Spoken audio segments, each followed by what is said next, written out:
What is up, everybody, and welcome to the REIL Talks Podcast. My name is Mike Singletary. And I am Chen, and we are going to be your hosts. And what we're going to do is break down what it takes to live life on your terms through entrepreneurship, specifically real estate investing. So we're going to hit it hard, the good, the bad, and the real, because that climb, as any entrepreneur knows, is never smooth. So let's get real. What is up? Welcome to REIL Talks with my co-host, the man, Mr. Frank. What's Chen. up, boys and gents and girls and ladies? What's going on? What's going on? All right, man. Hey, listen, though, this is a topic that is a core to a lot of things, and a lot of people have been asking for both of us, right? And it's how to build your team and to establish culture. So if you're listening to me right now, you can't see that I'm doing air quotes, right?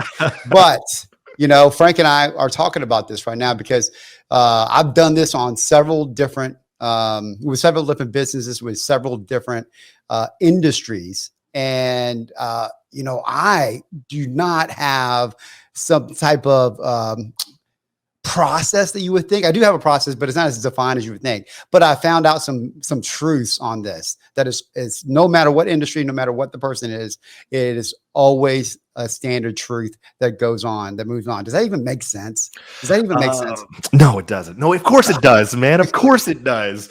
And what I'm super excited about this, like we were just talking offline about this, is like, I'm going to learn so much today because, you know, as Mike said, he's run completely two different types of businesses, but there's a universal theme here, right? He understands people, and I think we're going to dive into that today as well. You know, my experience, and I got to tell you guys, hiring is an absolute bitch. Like it is so hard to find good talent, you know, especially with recent events. You know, people are just so freaking lazy. People don't show up to work. People want to get paid six figures. And really, it's about how do you find that A player who's willing to maybe take a pay cut because he believes in what you're doing so much with the potential of a much higher upside, right? Yeah. It's kind of like that startup culture and things like that. Many of us new entrepreneurs, believe it or not, that's kind of what we're doing right now. We're a mini startup. We're bootstrapping it, and we're really trying to find the right team because at the end of the day, everybody's saying, man, how do I take myself out of the business? You gotta hire right people.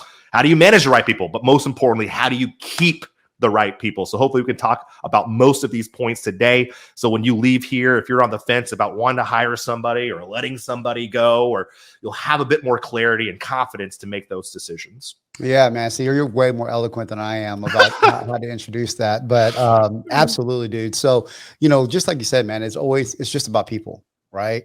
And, you know, for us, whenever, I think if you're just a solopreneur and you're just starting out and you're wearing all the hats, and I see this all the time, like they'll have maybe less than 5 or 6 people and they're like, well, I want to get a COO. I'm like, dude, you don't need a COO. You need an assistant, right? That's your first hire, really. If you're wearing multiple hats, you need to have like an EA, you know? And, you know, my business right now, we have, I think, over 20 people in multiple seats, obviously, in 2 different businesses. Actually, just starting off a third, but they lump together to a certain degree. There's a lot of like inbreeding because they kind of piggyback on each other. But the most important thing is you kind of work people into their seats. So how do you find that person, right? How do you find that initial person? I don't have a clear, like cut and dried process. Obviously, what we do is like we put out ads and Indeed, or right now it's all VAs, or there's other websites, and we make sure that we're fitting that ad or fitting that, you know, criteria to that personality type. And then we create, depending on that role, something for them to do. You know what I mean? So that gives you some type of filtering system. If you're doing like a bunch of VAs like us, you might be inundated with, you know, 200 applications, because that's what they do. They apply to every freaking job out there, you know? And so we'll always have something for them to do or respond in that last sentence just to make sure they read it and they're the right person. Now, with that being said, like if you're in a sales job, I want somebody that has a different personality type than an admin job. You know what I mean? So we want to definitely get that personality, the right personality in the right seats. I got to piggyback on that, man. And at a starting point, and I think this is what I personally struggle with for years, is I love the idea of hiring somebody. I was such a shitty manager because I didn't know how to keep that person busy. And I think that really bleeds back into not defining the role out of the gate. You can't just be like, I want a salesperson that just sells for me and who just has a track record of crushing it. Well, those are all great qualities, right? But there's no metrics in place that measures that talent. They need to be able to work 40 hours. They need to be hitting the calls, 100 calls a day. They need to be able to at least convert at least 100 of these calls to set appointments. Like, if you can't define these things, you're going to find yourself people just kind of going from 100 calls the first day to 50 to 20. And they're like, well, dude, I'm doing 20 calls. I'm setting 10 appointments. I don't need to make 100 calls. Well, no, you do. Because if you're doing 100 calls, you're probably setting 50 appointments. Yeah. So if you don't define what you're doing, you're going to get lax and loose with your employees. And you can't get mad at them because these were not clearly defined in the beginning. So if I could say, before you even hire someone, before you even looked on LinkedIn, define the role. There are plenty of staffing agencies or companies, something like Predictive Index. They even do job modeling where it's like, okay, what do you need this job to do? I'm looking for this person. They compare it to all of their other job models. And here is the 1 to 2 personalities that we would recommend you find. Now, that's just the personality side of things. The other side, and that's not the be all end all, bro. It isn't. Tell me more, baby. Preach, baby. Preach to me. No, man. I mean, it's important to get that right, man. But truthfully, man, I will hire, if you can afford it, hire like 3 people for the same job. Like, you'll figure it out in 2 weeks or less than a month for sure, right? Who out of those 3 is going to be the best one. Matter of fact, 1 or 2 of them are probably going to quit anyways, truthfully, but if you can afford it, hire multiple people that you resonate with, and I think a feel indicator, like, I'm talking to somebody, I really feel them. I think that is a horrible barometer for that particular hire. Like, I've done it. Like, dude, I like this person. And then I hire them and then they're like, maybe a C player or something. Right. And then there's that one person where I'm like, I don't know about them. And they're the A player. And it's like, I would have never known that unless I got them in and put their feet to the fire. One of the compelling things I remember what you're saying is when you do that trust your gut thing, and yes, sometimes it works, sometimes it doesn't, but it's like, that's when you're quick to hire and slow to fire, right? It's supposed to be the opposite of that. The reason why it's slow to fire is because you got to eat your own mistake. And I think a lot as business owners, man, that's a really hard pill to swallow sometimes. So we're going to delay, like, well, maybe the feeling that I had was right. Just got to give them some time. Well, trust the other feeling you get is like, oh shit, I messed up. Like, man. I gotta let them go. A shit ton, dude. You know what I mean? And to your point, Mike, yeah. I just talked to a guy in the land space. He runs a really big coaching business. He was like, I hired 3 people to do 1 project. And then the winner of that project got the job. And I think Google does that, like these huge, right? I love that model. And I haven't done that yet. I'll be completely honest. Yeah. But I love that concept. You got to give them a task, man. Like, we have developers for Skillforce, right? So if we're going to hire a developer, we give them a code or something that they got to develop really quickly. Like, and we're like, first one that gets it to us and is correct is hired. You know what I mean? And so in sales or admin, you got to give them a test to figure out if their competency level is that. Is at the level that you want it to be. And then after that, man, it's a lot about, like, some people just hate managing people. Like, I love managing people. Like, I love psychology. So I love managing people. I think it's one of my unique abilities, right? Where I could get the most out of an individual. But, I think that once you get them in, if you do not have your SOPs, your standard operating procedures dialed in, just to Frank's point, they're going to come in and they're going to be 1 of 2 things. One, they're going to do whatever the fuck they do, which is terrible. Right? They're just make stuff up. Right. Or they'll shut down.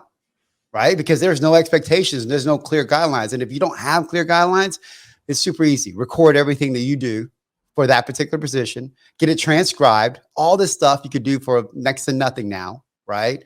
And then you go in and just create like a wiki. That's what we do. A wiki for our business. And if you guys aren't familiar with, like Wikipedia, it's just a constant working manual for that particular role, every single role. And, as it develops, you just add to that wiki, right?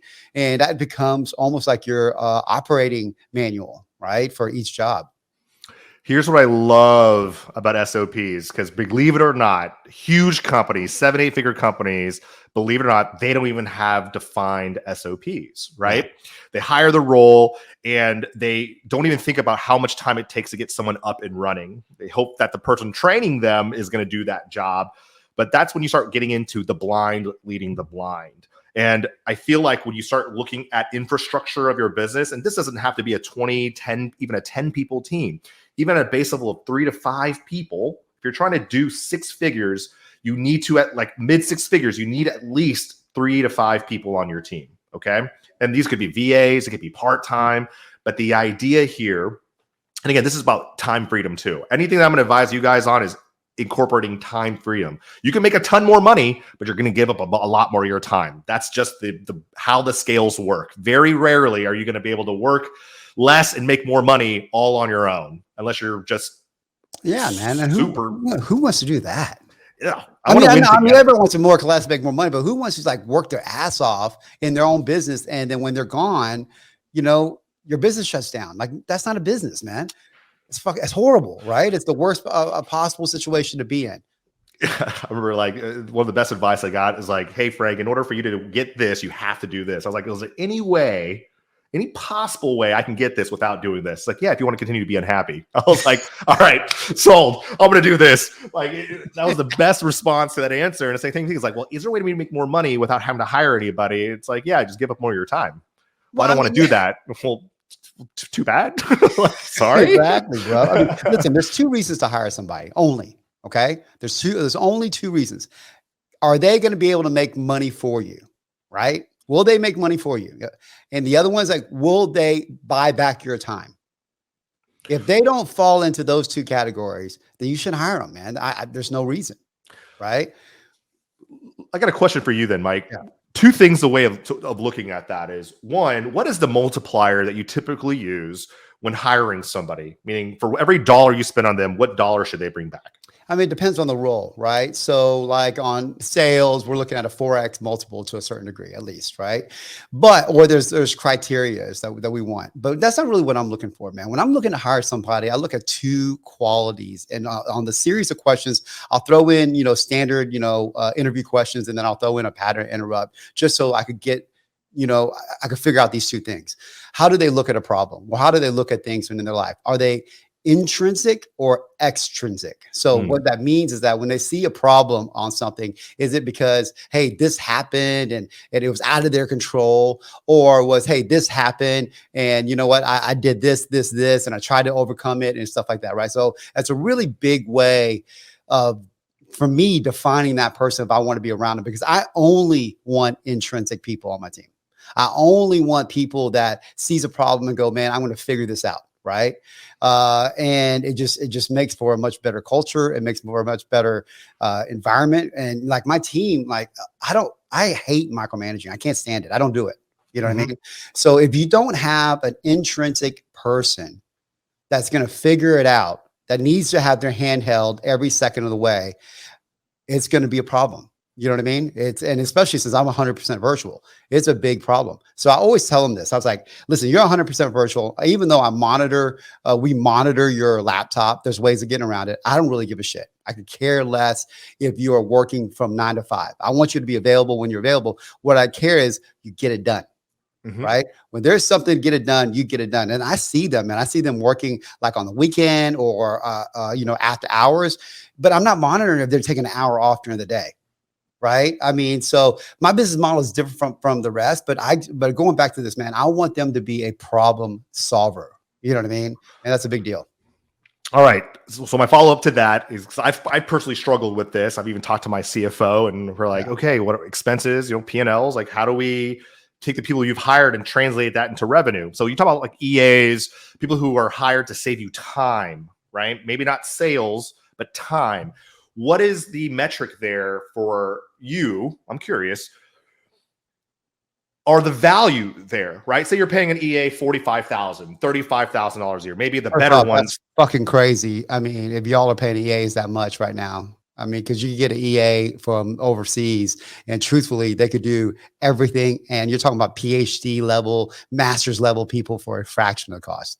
I didn't know that. See, I know some organizations offer the EA role, and they pay them well for that. But so my question is time. Time is such a hard thing to calculate value. I know it's important, but like, okay, they save me 10 hours a week.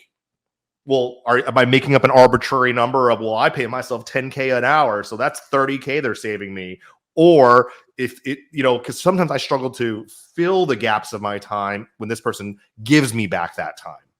So that's a great one, man. So that's a great place to be. And I know guys that I've talked to that are high net worth people that have, tens of thousands of employees. I'm crazy. And they'll go in the office sometimes like, I don't really know what to do to a certain extent. And I've been there myself, brother. I mean, that's when you know that you have a good team that, when you're coming in, you're like, I really don't know what to do. I'm just going to oversee some things, And then a lot of times, because we're guys with running downhill with a hair on fire, you start creating problems for your team, but really, what it's about is that when they are able to take those things off your plate, you have to be disciplined enough to be able to take on a project that's a higher level project that's going to drive your business. So the whole, working on your business or in your business thing, you know what I mean? So you have to fill that time with a higher level action that, you're obviously your EA and all these other people can't do, right?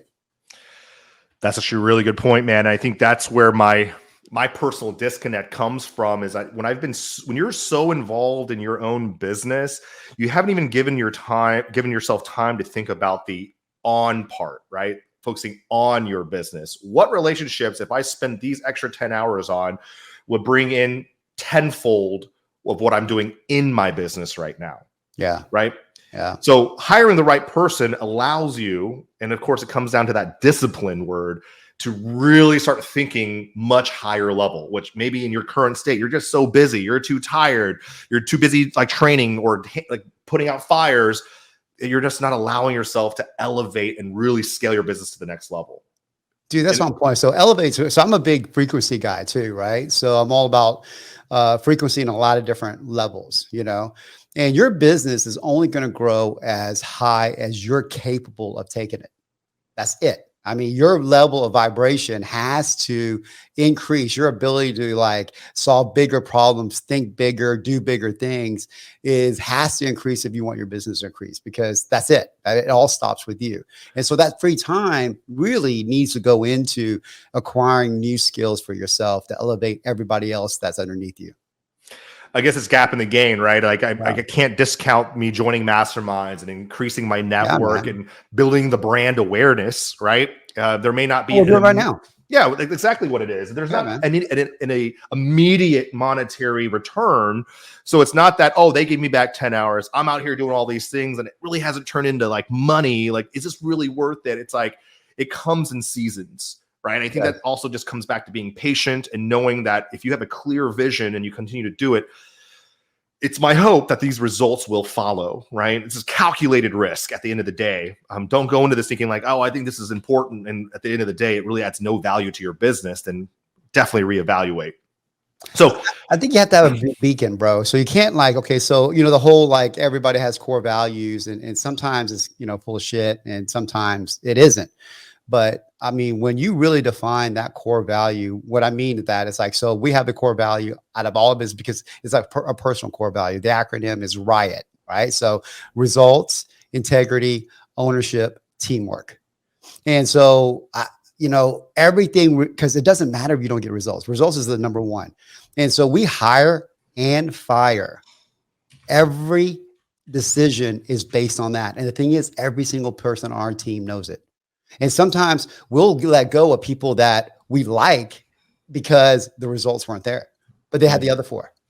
You know what I mean? And then when we talk to the team about it, it's hey, listen, and they know it. Everybody knows it. It puts everybody on blast, right? It puts everybody on blast that I'm just not making decisions, because you did something. I just had one of my operations manager literally get in an argument with me over something. We were not yelling, but we were raising our voice at each other. But I like that, right? I like that she had an opposing view. I thought she was completely wrong. She thought I was completely wrong, right? But we're driving towards the same thing. You know what I mean? We're driving towards a result, right? And so you got to be able to allow people to know what their boundaries are. And you got to allow, I think this is a cue. And I think Patrick Precourt, nailed it. You cannot, you got to give people the ability to grow in that job. So what that means is that I'm not a micromanager. I give you, hey, this is what I want done. This is the framework of it. Here's the team around it, whatever the case is. But man, I need you to come up with ideas as well. If you're just waiting for me to fucking tell you what to do, that's not the person I want on my team. Right. And so I think that's why I have a very, very low turnover rate. You know what I mean? Very low. And I've always had that in industries that always had a high turnover rate. I had a very, very low turnover rate. I definitely want to tap into that next. Yeah. I want to bring our first step into a close and summarize, the hiring process, right? We've mentioned before, this is where things begin. Your culture, the behavior. It's like letting a bad egg into a strong organization that can easily stink up a few other people on your team. Dude, so be very careful of who you hire, right? One of the networks that I've been hearing have been great are stay-at-home moms. So if that's something that you haven't really looked into yet, these are women who are incredibly educated, who maybe have now a spouse or significant other who's now the breadwinner, but doesn't mean that where their background is not perfect for the role you're looking for. So whether that's admin work, support, looking for any type of executive assistant, that kind of thing could work really, really well. They have flexible hours because they're working from home. So I want to give that little nugget out there for you guys. Bro, for myself, I'm gonna get in trouble for saying this, but I would rather hire a female than male any day of the week. I only work with guys, believe it or not. I only work with females, and has no other reason than I feel that just in my 14 years of doing this, I've only hired women. Yeah. Because the vibe with men, I don't know if there's just too much ego there. It is, bro. Is that what it is? I think it is. I mean, I don't know, man. There's always ego, but man, I feel I know this is actually true. My opinion is that they are the better gender. They're harder working, right, than we are. There's more loyalty, and I don't know, man. It's just like if all things are equal. I'm not saying if all things are equal, I would rather have a female. And I've had discussions with other guys about this that run business, and they think the opposite, which is great, man. You know what I mean? But for me, man, I just feel like women just crush it. I do believe there's like specific roles, and like in most sales teams, I don't hear too many women in sales teams, right? Like it's always like a loud badass. My biggest revelation, and this is like a golden steal, okay? And I've told a lot of clients this. I had one client, they did a lot of live events. They were selling. The moment his wife came up, the only time, and she's in the background, always running the business, helping run it. I was like, let's get her on the stage and just see and she just talked about it too. It pulled in all the women in the audience and got their attention. Yeah, man. And then that was the better half. I'm not going to lie. Like, oh, I gotta talk to my spouse. That's the person needs to talk to. The woman, she's there. You think the guys make the decisions? No, we make the decision, then go ask for forgiveness later. Women are there making clear decisions. I think they are, man. But also I think that, especially when it's sales or a lot of things, right? Because nobody wants to be sold to. And so, when the guy's coming that you're going to be like pitched or something like that. Right. But with a woman, she doesn't have that wall that she has to fight through right at the beginning. And if she is good at sales and she's a shark, man, I will take that over a guy any day of the week. But those are hard to come by. I will say this: if you're listening to this and you're a shark of a sales lady, hit us up. I just want to hear your story and hear how you like just navigate that ecosystem and just like crush it. I'm curious. I would love to have you on the show. So hit us up. Okay, back to the point. Let's go to point number 2 now. Right, hiring, looking for the right talent. There's a variety of tools that you guys could use out there. Right, predictive index, great tool. Asking better questions during your interviews. Problem solving, lots of little trainings out there for you. Next, this is a hard one. Keeping good people on your team. You mentioned that you have core values. We talked about culture. What's one thing, maybe that separates yourself, Mike, that really like keeps your people happy, excited to wake up and working for you in the morning? I mean, I ask them what they want. So like almost my very first conversations with them is like, what's an ideal life look like to you? What's an ideal income look like to you? What's the most money you've ever made? What's the most, what do you want? Right. And then I'm really, really honest at that point if I could help them with that or not. And so there's a saying that if you want people to follow you or be with you, your dream's got to be so big that they got to fit their dream in it as well, right? I don't think I said that very eloquently, but their dream has to fit into your dream. So your dream has to be so big that their dream has to fit in as well. And it's so true, man. And so we have people, and it's so funny because you sit there, and you go, I think we had a podcast on this where the average income is $70,000 or something like that, or $50,000. I can't remember exactly what the number was. So we always think that everybody wants to make $150,000 or $250,000 or $500. Well, some people are like, hey man, I've never made more than $60,000. If I could make 80, I would be happy. I'm like, dude, I could probably get you to 100. Or I could probably get you to whatever, X, Y, and Z. And I'm just really honest with them. And here's like how I could get you there. But here's what I need from you. And so that has always been very, very effective. So I keep that in my notes, and I always go back to it whenever we talk a little bit ways down the road. If they're unhappy about something, I'm like, hey, remember, this is what you told me that you would be happy with. And we are definitely on that because, sometimes, they lose sight of what they really want. And that's okay too, man. I mean, that's okay. But to make a short answer really real long, I ask them and I try to figure out how can I help them achieve their dream. I love that. And the way I was thinking, like rewording it in my mind, is like you have to have a dream big enough, but also have room to help others reach their dreams, that's right? 100%. Within your dreams. And I love that. Eloquent than me, man. Fuck. Man, I'm not even a word. I used to hate reading when I was growing up. I was the guy who was like falling asleep every time I read a book. And I was like, oh crap. I can't even write book reports and things like that. But being in the copy game for 10 plus years definitely helps you look at words a bit differently. Yeah, you're awesome, man. But I mean, hitting the points, like we always think that what motivates us motivates everybody else. That's fucking not true. Oh man, when I heard this the first time, and Tim like I worked with him at REI Club, and he's like, Frank, I want you to see this business as if it's your own.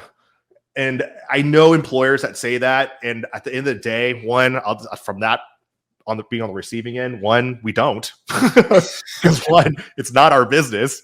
Two, we're getting paid shit to believe that. So, and what I mean by shit is if they know and people know that, okay, you're the owner of this business and I have a rough idea of what your revenue is and what you charge people. And, like we're not idiots, right? Yeah. We're doing the math. And then here I am making $35,000, $45,000 when you're charging clients $3,000, $4,000, $5,000 a month. And we have 20, 30 clients, math, guys, just let math do the talking for your employees. So, that's the employee mindset that they don't understand. There's other costs that gets associated with things too. Sure. No, I completely get that. Yeah, absolutely. And I think how you circumvent that is that you have a relatively radical principle, have radical transparency. Like, hey, listen, man, for me to break even, it's going to cost $50,000 a month, whatever. Right. And then what I've always every single person on our team, except for maybe the prospectors, but even actually them too. Everybody gets a bonus no matter what everybody today. All right. Today. Everybody. All right. So everybody on our team gets a performance bonus. They got to have the ability to make more money, right? Or sometimes hey, what's important? I just want time off. Okay, we'll give you time off bonus, right? Paid time off, So everybody has to have the ability to reach their dreams. So that's what helps, and that's why they don't leave, because they can't make more money or get what they want somewhere else. I'm not an idiot to think they just love me and they want to stay with me. No, that's not the case. So I want to provide a few tips, and this is just something that I've learned recently in the last 2 months. I was struggling to replace myself. That's been a big challenge of mine since COVID. I'm like, man, I don't have a business. If I travel for a month, I go anywhere for a month, I still got to work. If the time zones are different, I'm just struggling. I'm on the struggle bus every day. I came to realize a few things just listening to my peers, higher kind of operating people, teams. And here's what's actually worked for me the last 2 months. And I think it's a mixture of income. It's a mixture of believing in or helping the person understand that their goals and visions are very important to me. And then the third thing is supporting them deeply. Yeah. Okay. So from a money aspect, I made the mistake of telling the person, hey, I'm looking for an operations manager. They went immediately to Fiverr and all the other websites, looked up operations manager, and everything on there was saying 50,000, 55,000, 60,000. I'm like, whoa, I'm not a corporate company. You don't get insurance. I got nothing. This is a small business, and you're not doing nearly like what you're doing for these people, and you're working for your own hours on your own time. So how do I get them down to $18 to $20 an hour? That's kind of where we were right now. And it was part-time at the time. So I definitely had to incentivize. Hey, you'll get bonuses. You'll have this. So incentives are a huge one. Okay. And she's an operations role, not sales. So this is the question regarding my time that I'm getting back and the systems and processes that we're building now in order to prepare for scale. Okay. So there's no innate value paying her $1 to make me $2. That's not the now that I'm investing in. It's the later. Okay. But in order to keep her happy, I have to hit these numbers that still work within my revenue. I can't just go out of the gate and be like, okay, $28 an hour. Cool. Because that's what Fiverr says. That ain't it. So how do I find that common ground with her? 2, I did a PI. So a predictive index. It helped me better understand her as a person and what's important to her. And then of course I asked that question. What would you like to see yourself in this company in 3 to 6 months? What would you like to see yourself making? You know, what type of responsibilities would you be excited to wake up to every day? Right. And based on those answers gives me a timeline of, is this the right person? And do I even want to hit this number with them for the reasons they gave me? Right.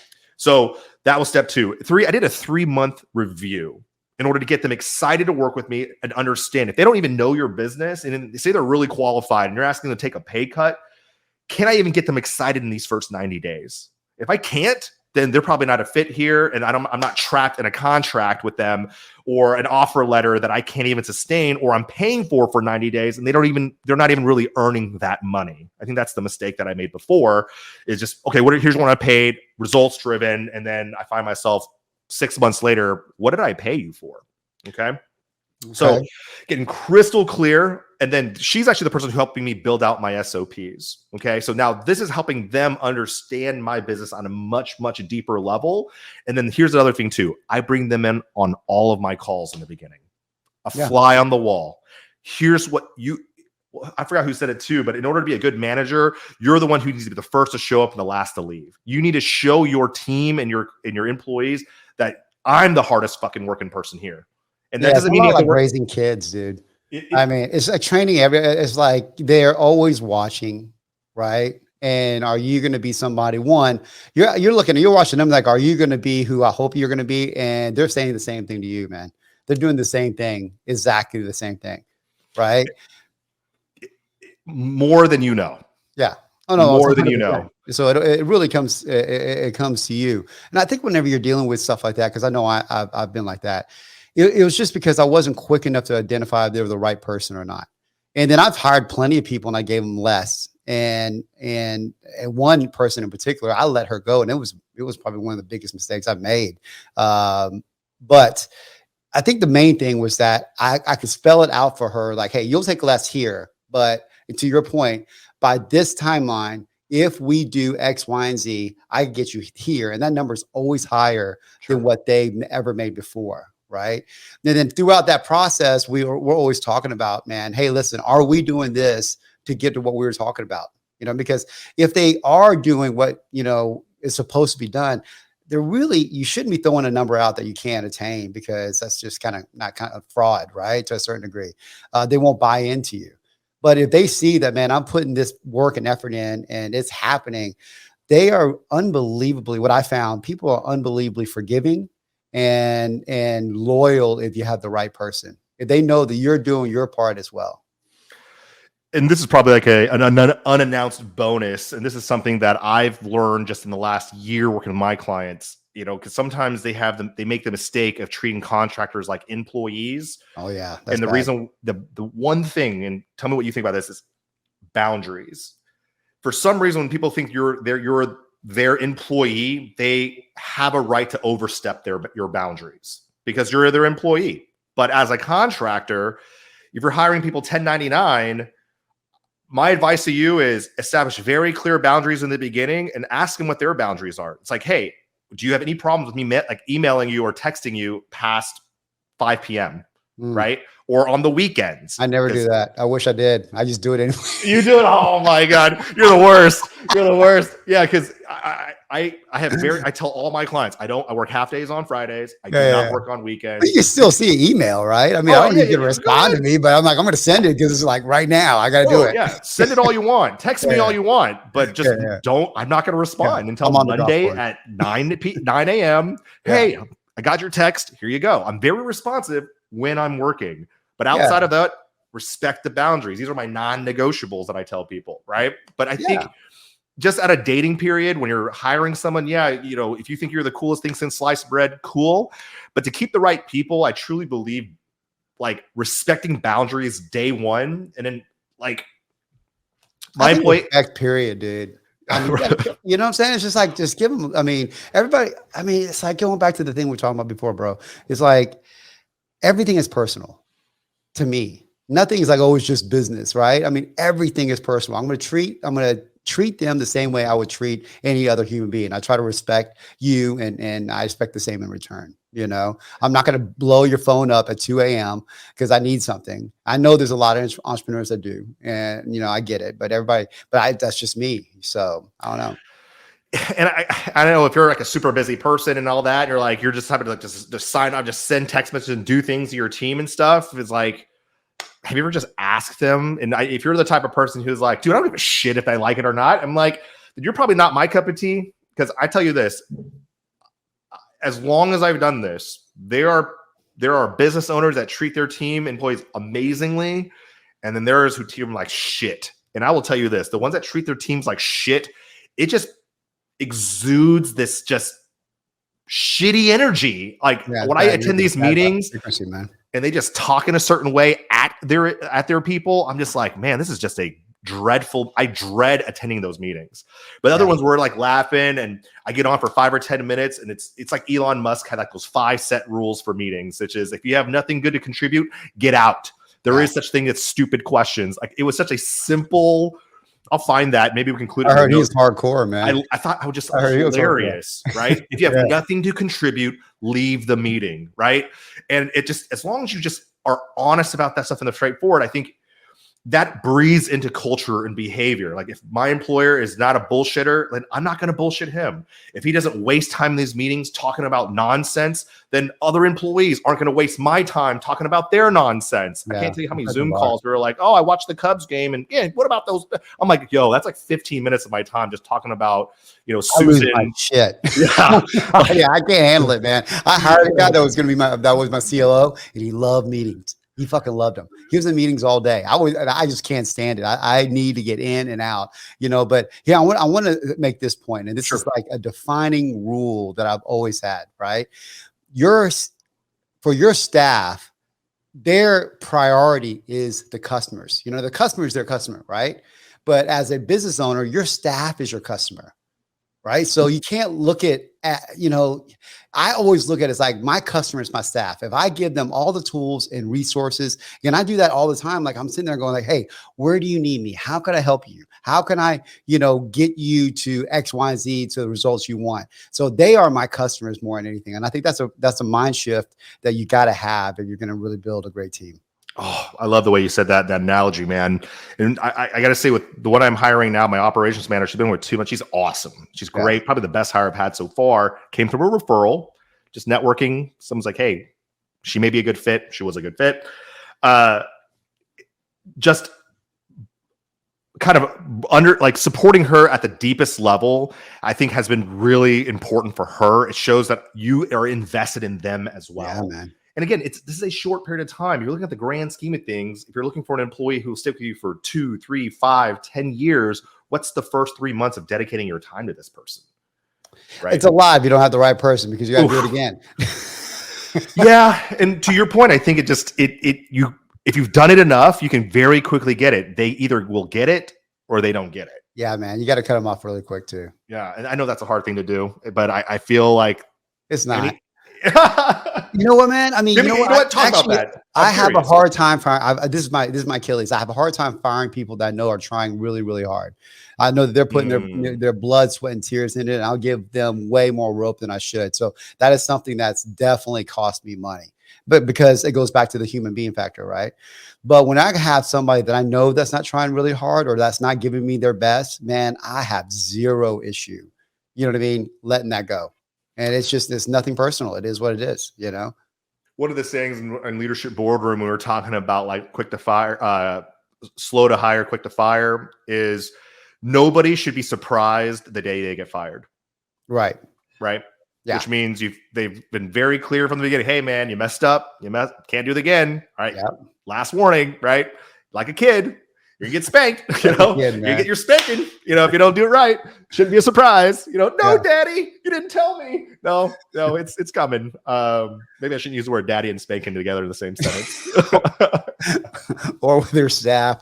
That's not good. Your staff, HR, you know, the smaller companies, you know, I know we don't have HR, but be careful. Yeah, no doubt. I would be if I was in corporate, I'll be an HR fucking nightmare. You'd be HR every day, like, oh, another one from Mike. There's Mike again. I mean, oh gosh, use the F word in a meeting. Oh gosh, here we go. But I think, you know, we touched on a lot of cool points today, and I would like to summarize a few things, right? So hiring at the base level, really, really important. If it's not a strength of yours, I can tell you right, guys, it's not a strength of mine. But when you do find that right person, man, it makes everything that we work towards worth it, like everything else that we work hard at. Okay, so just because you're not good at it doesn't mean you shouldn't do it, especially if you're trying to grow your business. 2, culture is a multitude of words, okay? Multitude of things. It's not just about their personality. It's not, you know, it's about their problem solving. It's about their ability to fit into the existing ecosystem that you've created. Are they showing you signs of growth, right? There's a lot of other variables there. But again, don't just trust your gut on that. Trust the vibe of your energy, of your team, and cohesion there. I think that's a lot of important there. Incentivizing, making sure you're pouring back into their dreams and their wants and hopes and things like that. I think that is the pivot outside of I want them to take ownership like as if they own this business. No, if you could take ownership into what's important to them, I think that's going to be your next best thing. Okay. 100. And then the third thing is definitely, in my opinion, to absolutely support them at the deepest level. Okay. At least initially. Again, of course, the variable is if they're crappy at it, pick up on that early, let them go. But if they're the right person, even if they're super qualified and you're thinking, if I hire this person, you know, the reason I'm hiring them is because I don't think I have to train them. And, you know, we have the SOPs and all that. If you think that's the one and done, you're going to continue to lose good people. Yeah. Right. If you just hand them an SOP and say, here's your goals. I need you to hit this every month. Good luck. And then when they respond to you and they're being proactive and you're like, oh, I didn't hire you to bother me. You're already in the wrong mindset. You know, like, is that what you would do to your kid? If he was like, hey, dad, can I learn this? Dude, I taught you this already. Can you not just go figure it out? Like, or, hey, absolutely, son, I know I showed you. Let me show you one more time. Yeah. Let me show you one more time until you do get it. Right. So that's me. Like, that's me just summarizing our call today. Like, I think this is such a problem for a lot of people. And when you're an entrepreneur, this is the inevitable outcome that you're going to eventually face eventually. Well, you can't scale without it. I mean, it is what it is, right? I mean, it's and there's some people's like my wife, her personality, she hates, and she's like you. She hates having that tough conversation, right? I don't know if you still hate it, but I know you mentioned before that you did. I sure do. She hates it. So, yeah. You know, and that's a tough one when you're managing people because you always got to have that tough conversation. But when it comes in a non-emotional space, right? It's not an attack. It's just like, hey, man, you know, this is what we need. And this is what happened. It just adds a lot of clarity to, you know, to everything. It has nothing to do with me liking you or not. It's just, this is what we need. And this is what I need you to do. And, you know, did you execute? Did you get the results that, you know, that we need or not? And that's that, man, you know? So I know that sounds simple. It's not because you're dealing with a human being. But if you don't treat them like your most valuable asset, then you're just got a high paying job or a low paying job.